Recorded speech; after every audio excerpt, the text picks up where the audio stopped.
Qui assoient les alarmistes, hein, ceux qui disent faut rester chez soi, attention, couvre-feu, et les rassuristes. J'ai vu ce nom-là, je ne savais pas que ça existait d'ailleurs.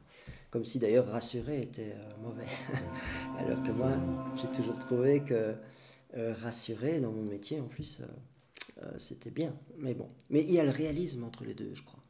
Et moi, tout à fait, je suis de ceux qui disent, et en plus en médecine c'est bien connu, avant tout ne pas nuire. Il y a d'ailleurs des situations en médecine, quand on a un traitement à proposer à quelqu'un, on fait toujours la balance bénéfice-risque. Et évidemment, parce que si le remède, le traitement va être pire, va entraîner plus de problèmes que la maladie initiale, ben, on s'abstient. Et ici, ce qui se passe, toutes les mesures prises par le gouvernement et ses conseillers scientifiques vont entraîner, et entraînent déjà, des problèmes supérieurs aux bénéfices qu'ils peuvent apporter. Donc on va prendre le confinement qui consiste à demander à tout le monde de rester chez lui. Ça veut dire demander à plein de monde de ne plus travailler, de ne plus se déplacer. Les risques qui sont systémiques, c'est-à-dire vont toucher toute la population, surpassent largement le bénéfice éventuel de la lutte contre une infection virale, dont je rappelle que même le Covid n'affecte pas tout le monde, et encore moins dans sa forme grave.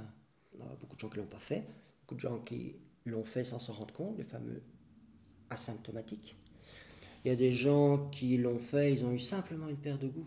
Moi, je ne dis pas que c'est embêtant, une perte de goût, d'odorat, hein, bien sûr, mais c'est pas vital, quoi.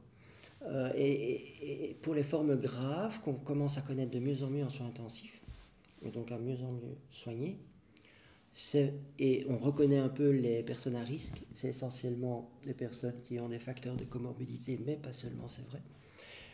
Mais en même temps, c'est encore plus rare. Si vous êtes jeune sans comorbidité, vous n'êtes pas nécessairement à l'abri à 100%, mais c'est vraiment un très faible risque quand même.